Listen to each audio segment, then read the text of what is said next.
Хүчтэй сэтгэл түгшилт, айдас сандарлаас болж амьсгаадах, амьсгалалд хит тошрох, амьсгал давчдах шинжүүд илэрч болзошгүй.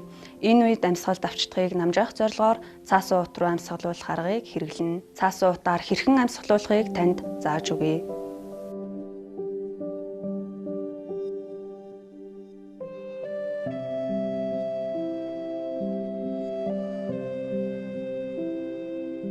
Нэгдүгээрт цаасан уутны амсраар гаднаас агаар орохгүй байхаар ам хамрыг бүрэн тоглож барина.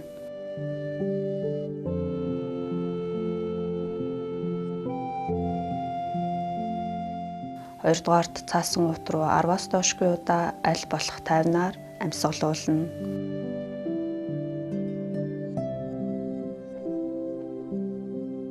Гуравдугаарт уутыг аваад хэдэн минут өөрөөр нь ердийн амьсгалуулна.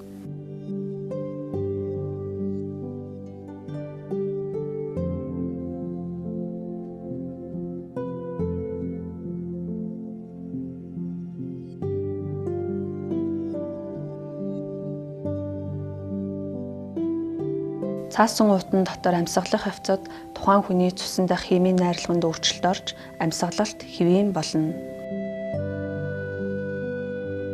Амьсгал давчдах байдал хэвийн болтол дээрх үйлдэлийг давтан хийгээрэй. Цаасан уутаар амьсгалуулах явцад зарах зүйлийг анхаараарай. Цаасан уутаар амьсгалуулах явцад цээжээр өвдөх, уруул, хурууны үзүүр хөхрөх, толгой эргэх, халуурах шинж тэмдэг илэрвэл цаасан уутаар амьсгалахыг зогсоогоорой.